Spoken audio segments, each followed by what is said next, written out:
Alors, je commencerai par cette petite citation extraite de Culture et impérialisme, qui est le livre qui va m'intéresser plus particulièrement, puisque c'est dans ce livre que Edward Said explore la notion de contrepoint.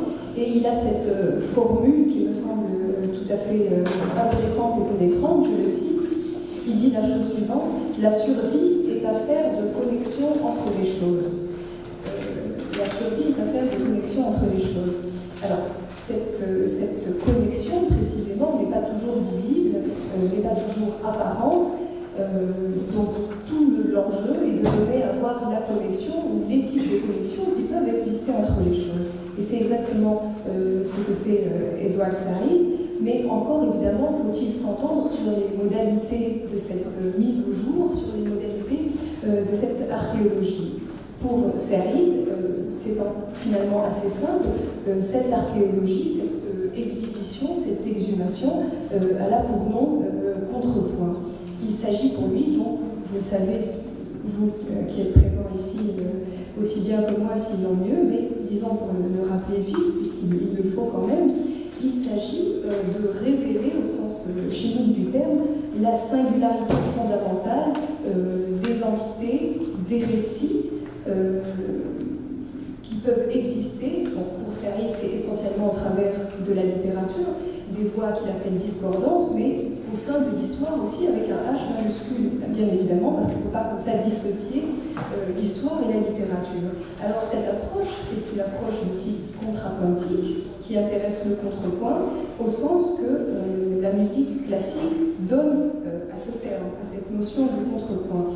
Et donc sa tâche, la tâche de cette lecture en contrepoint pour Said, c'est de rendre audible, visible et prégnant ce que la lecture impériale a lissé, a homogénéisé, finalement a polissé en quelque sorte. Elle a enlevé les aspérités de ces récits singuliers discordants. Il faut donc les remettre comme ça à l'ordre du jour en dépolissant.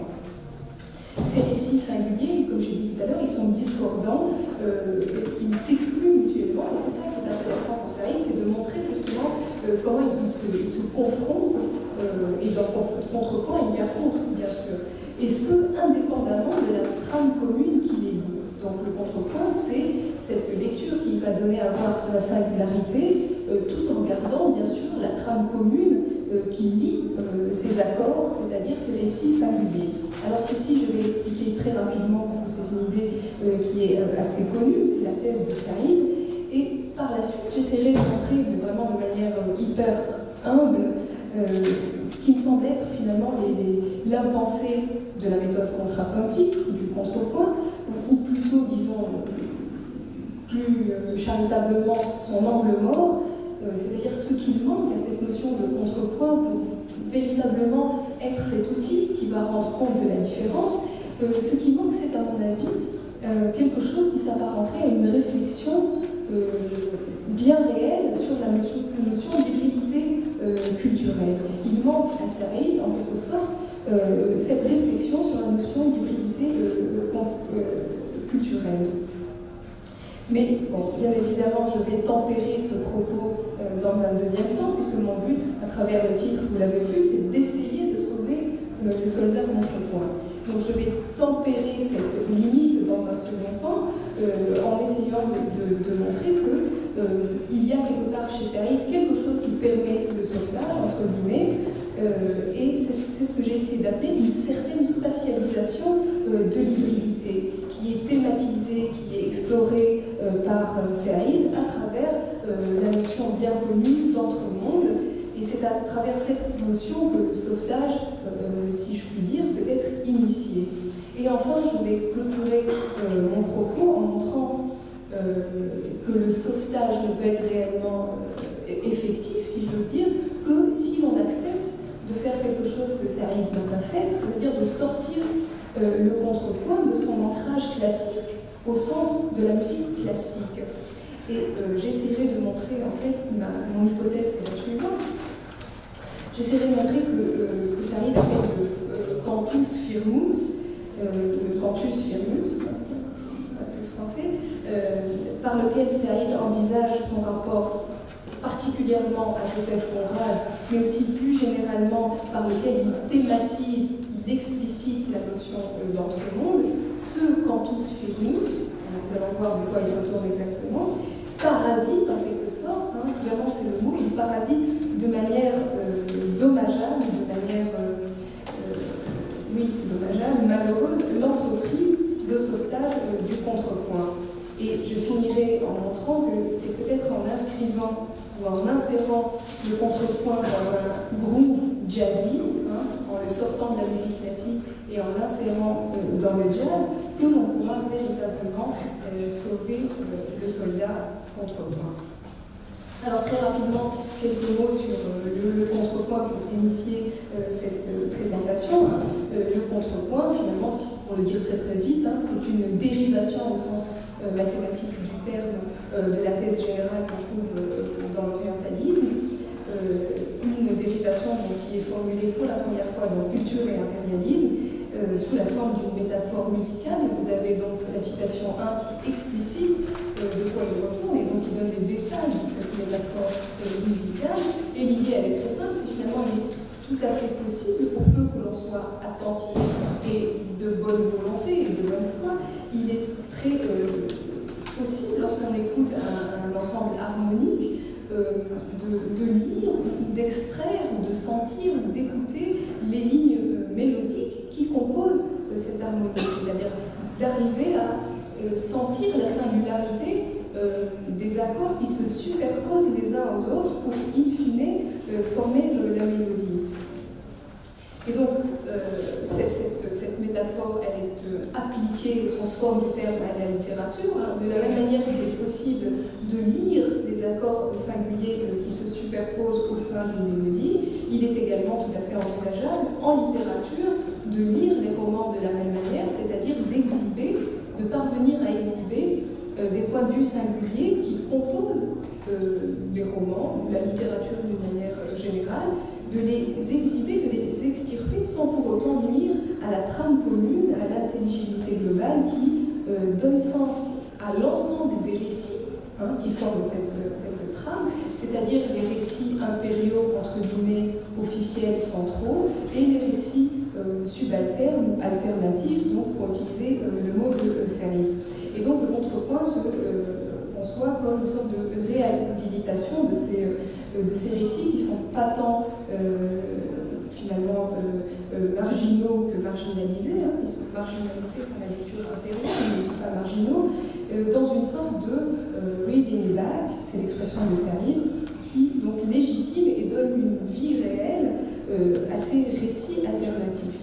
Et donc, on l'a dit tout à l'heure, bien sûr, cette façon de voir les choses, elle s'inspire évidemment des analyses musicologiques de Théodore Adorno, qui Serry doit beaucoup de son propre aveu, et plus précisément chez Adorno, de sa volonté de cerner le singulier à l'œuvre dans l'œuvre.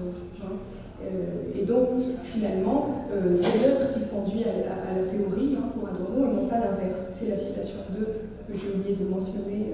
Mais donc vous avez cette histoire de réhabilitation des voix, vous l'avez exprimée dans la citation 2 de votre handout. Et donc cette histoire de contrepoint, cette lecture en contrepoint, elle est clairement assumée par Serry comme étant une pratique comparatiste. Et le mot comparatiste est bien évidemment central. Il le dit d'ailleurs très clairement, hein, une forme d'identification même. Il faut adopter une méthode comparatiste ou mieux en contrepoint. Et il explicite cette approche comparatiste dans la citation 3 que vous avez.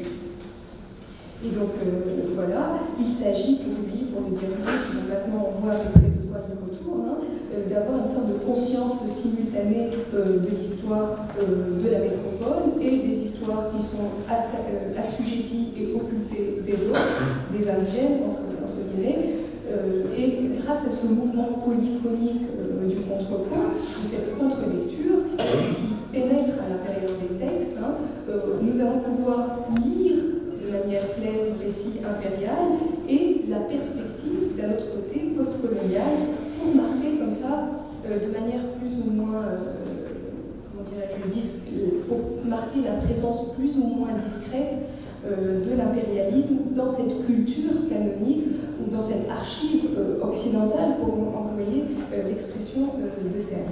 Et ce faisant, comme je l'ai dit tout à l'heure, donc il s'agit de donner à voir cette discordance, c'est la citation 4, le mot est de Serre, il s'agit de donner à voir la voix qui porte contre la discordance, et cette méthode contrapuntique, elle a l'intérêt indéniable de faire tenir ensemble finalement, au sens d'un tissu presque, plusieurs identités possibles, et à la fois plusieurs identités possibles, mais aussi l'univers afférent à ces identités, sans pour autant les fusionner, donc regarder leur singularité, partant de l'idée, c'est l'idée de Ferry, bien sûr, selon laquelle la différence n'est jamais incommensurable. Il y a toujours une passerelle à jeter entre les différents récits et les différentes cultures. C'est la citation 5, dans la mesure où l'on peut toujours trouver en quelque sorte une base commune, c'est bien ça le problème, nous le verrons tout à l'heure, dans la mesure où on se donne à voir, il le dit lui-même, cette base commune, c'est une structure d'attitude et de référence. Et donc le modèle musical sert de paradigme théorique, entre guillemets, pour une lecture non monologique, c'est-à-dire au sens musical non monocorde. Alors j'aimerais néanmoins, et donc c'est mon deuxième point maintenant, esquisser un questionnement qui, moi, personnellement, à mon petit niveau, m'a un petit peu interpellée.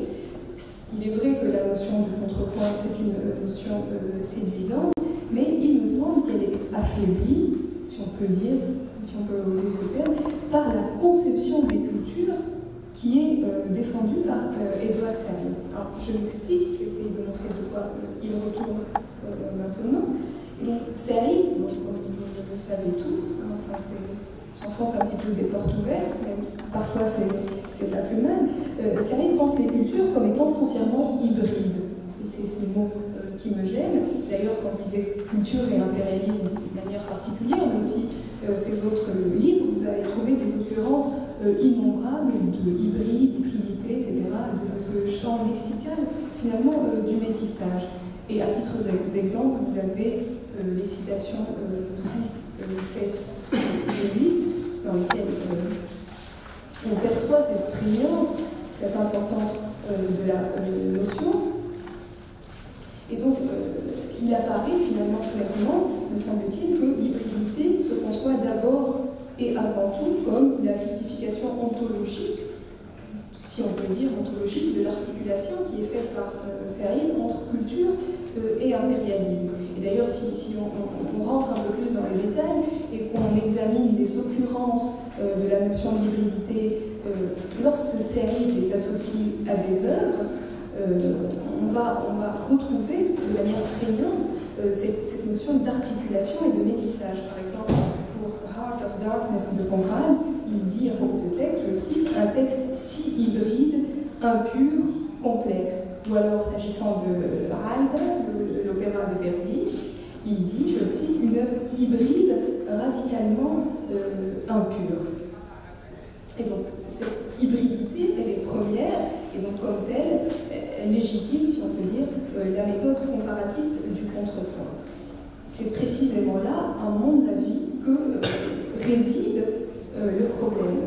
Car pour penser l'hybridité, il faut nécessairement penser les cultures comme étant des monades, c'est-à-dire des totalités qui sont essentiellement et initialement fermées. Par exemple, quand vous voulez penser l'hybridation de la pêche et de la prune pour créer le brugnon, vous êtes obligé de penser la pêche comme une totalité fermée, c'est un peu bête ce que je dis, c'est ça l'idée, et la prune comme une totalité fermée, c'est la condition sine qua non de l'hybridation. Et la même chose se dit des cultures. Alors, pour penser l'hybridation des cultures, initialement, votre présupposé, vous avez besoin de penser les cultures comme des totalités fermées.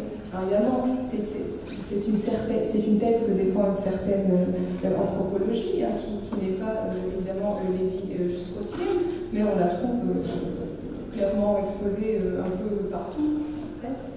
Disons ici et là, notamment on peut la trouver développée chez un anthropologue africaniste français qui s'appelle Jean-Loup Amsel, et vous avez la citation 9 qui explicite donc cette idée, c'est-à-dire la nécessité de penser des cultures comme étant premièrement ontologiquement fermées pour pouvoir penser l'hybridation. Alors évidemment, on commence à voir où réside le problème. Si on pose le problème de cette manière, la méthode comparatiste sur laquelle se fonde le contrepoint, finalement, ne peut plus être développée. Comment est-ce qu'on va comparer, dans le cas d'espèces, une pêche et une prune? L'hybridation constitue une négation logique et ontologique du contrepoint en tant qu'il est précisément une incarnation de l'approche comparatiste. Pour comparer, nous avons besoin de penser les cultures comme des totalités ouvertes, et donc nous avons besoin de récuser le concept d'hybridation qui est adopté et défendu par Searle. Alors bien évidemment, on peut toujours rétorquer que non, en fait, par hybridité, Searle n'entend pas du tout ça, il entend le sens ordinaire de hybride, de hybridité, savoir évidemment cette chose que l'on emploie dans le langage courant, à savoir des identités, des cultures qui sont métissées, qui sont faites de composantes comme ça différentes, divergentes, voire antithétiques, donc le sens courant du terme hybride. D'ailleurs, quand on regarde un peu de manière poussée culture et impérialisme, on peut être tenté d'adopter cette interprétation. Par exemple, page 176 de la version française, lorsqu'il parle de la culture occidentale, il en donne cette définition, je le cite: loin d'être immuable et pure, elle, culture occidentale, est hybride, aussi liée au racisme qu'à la virtuosité, à l'autorité politique qu'à la maîtrise artistique, et au simplisme réducteur, et aussi liée au simplisme réducteur qu'à la complexité technique. Donc c'est bien la définition finalement très ordinaire de cette espèce de patchwork fait de morceaux différents, voire antithétiques, donc quelque chose de très anodin en termes de définition. Mais il me semble que malgré tout, personnellement, c'est assez difficile de se satisfaire de cette justification, qui me semble une justification infra, qui ne mérite donc pas le titre de justification. Et il me semble qu'il manque réellement à Searle une réflexion poussée, disons, conceptuelle sur la notion d'hybridité. C'est-à-dire, quand on traite des cultures de cette manière, le contrepoint, c'est la thèse du métissage des cultures, finalement. On ne peut pas faire l'économie d'une réflexion conceptuelle sur l'identité. Alors, on pourrait, comme ça, clore le débat de manière catégorique, mais il y a quelque chose, puisque le but, encore une fois, c'est de sauver le soldat contrepoint, et dans cette opération de sauvetage, on doit se satisfaire même des éléments les plus petits, les plus ténus, et il y a un élément de cette sorte, à la fin de Culture et impérialisme, une petite parenthèse, petite par la taille, grande par la portée, qui permet d'initier donc ce sauvetage. Je la cite. Searle dit, il parle de sa conception de littérature, il dit, je défends, etc., une certaine idée de la littérature et en fait de toute culture comme hybride, parenthèse, au sens complexe que Homi Bhabha donne à ce mot. Fin de citation. Évidemment, on s'interroge, vous le savez tous ici, qu'est-ce qu'il veut dire? Quelle est donc la conception d'hybridité défendue par Bhabha? Donc vous le savez tous, l'hybridité pour Homi Bhabha, c'est disons, l'idée d'un espace qui serait tiers, autre, donc, qui ne doit pas être du tout considéré, et là on est à contre-courant du sens anodin du terme, qui ne doit pas être considéré comme le résultat d'une greffe, mais comme ce qui va émerger à la faveur d'une contamination, un concept très important chez Bhabha, et qui se conçoit comme le lieu d'une confrontation dynamique, en fait, une dynamique de confrontation et de négociation pour faire naître cet espace tiers qui finalement n'a aucun rapport avec les espaces qui lui permettraient de naître. C'est quelque chose de complètement différent. Et ce tiers espace, ou cet espace tiers, donc, il affleure avec, si on peut dire comme ça, de manière lyrique, toute l'étrangeté du monde dont il est capable, otherness selon le mot de Baba, et exige de nous un véritable effort. Il exige de nous qu'on fasse l'effort de traduire nos principes, qu'on les repense, qu'on les étudie pour pouvoir justement comprendre, c'est-à-dire appréhender cette singularité originaire. Et précisément, il me semble qu'on retrouve Serid ici, car le contrepoint est pour lui ce qui permet à cette discordance d'émerger au sein d'un espace-tiers. Et on peut trouver une correspondance, c'est-à-dire avec le sens presque baudelairien du terme, l'espace-tiers de Omi-Baba correspond à la notion d'entre-monde qu'on trouve chez Serid, Between Worlds.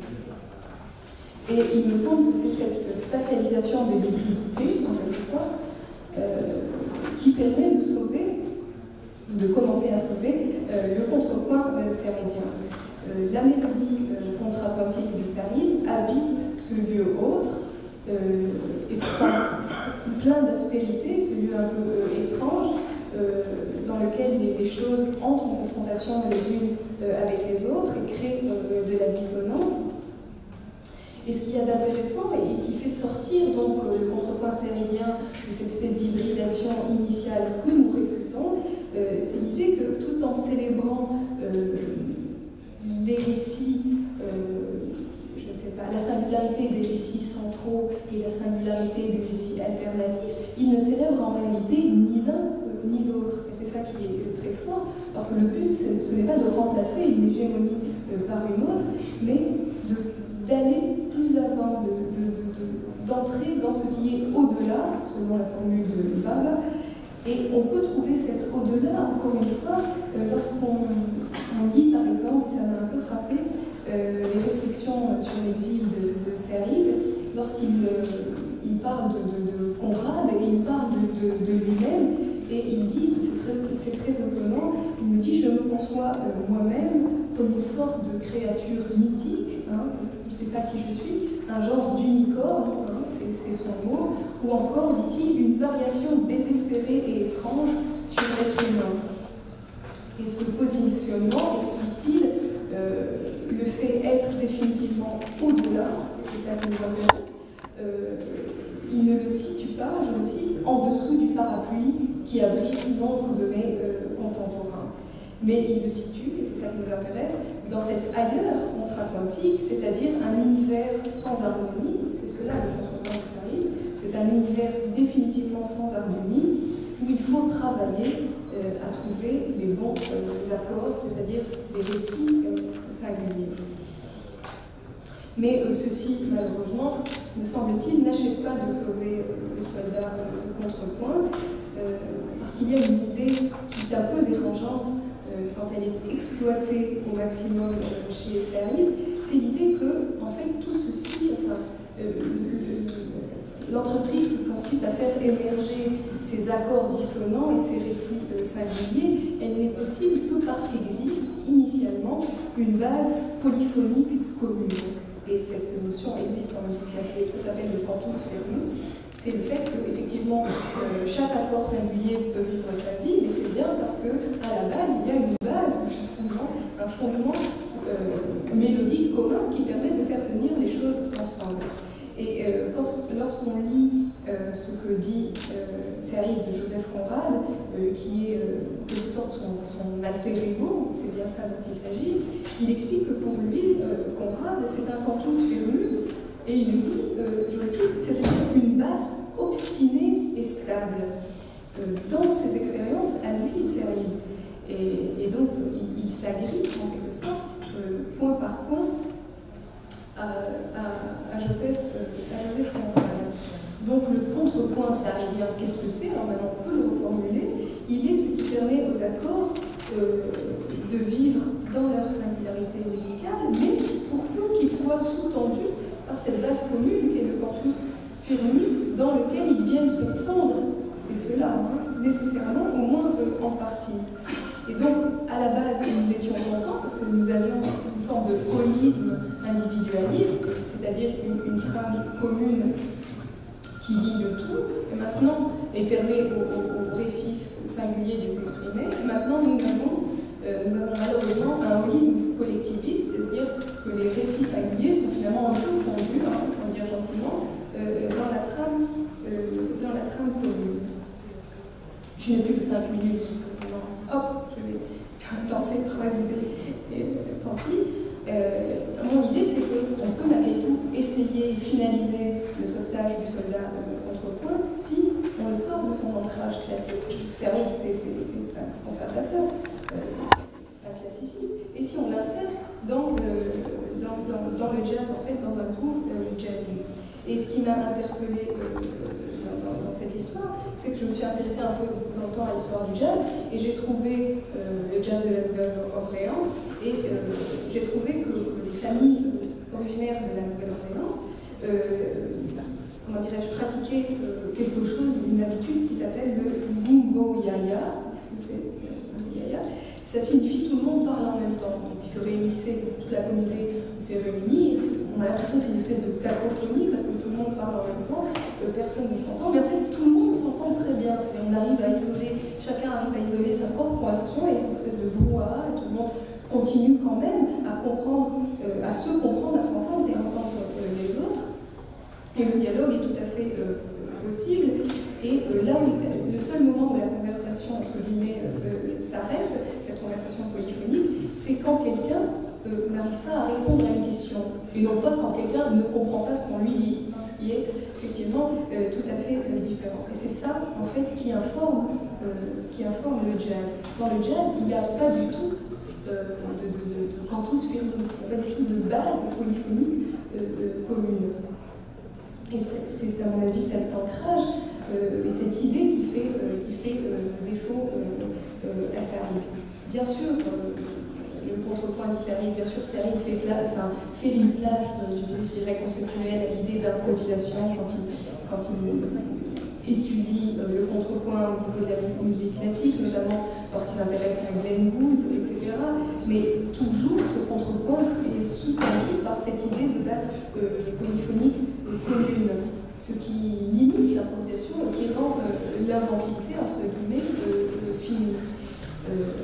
D'ailleurs, vous le savez, je vais terminer, bon, le jazz est connu pour imprimer une cadence, ce qui n'existe pas dans la musique classique. Ici, le mot cadence signifie une rupture de rythme. Et c'est la rupture, précisément, qui permet à la singularité, c'est-à-dire l'improvisation, d'émerger. Or, dans le contrepoint saridien, il n'y a aucune rupture. Au contraire, c'est pour vous montrer qu'il y a toujours une passerelle, il y a toujours un lien. Donc, l'improvisation, nécessairement, elle est, au sens même ontologique, profondément limitée. S'il n'y a pas de rupture, vous ne pouvez pas improviser comme vous voulez. Et je termine parce que j'ai vraiment le temps, il reste 1 minute.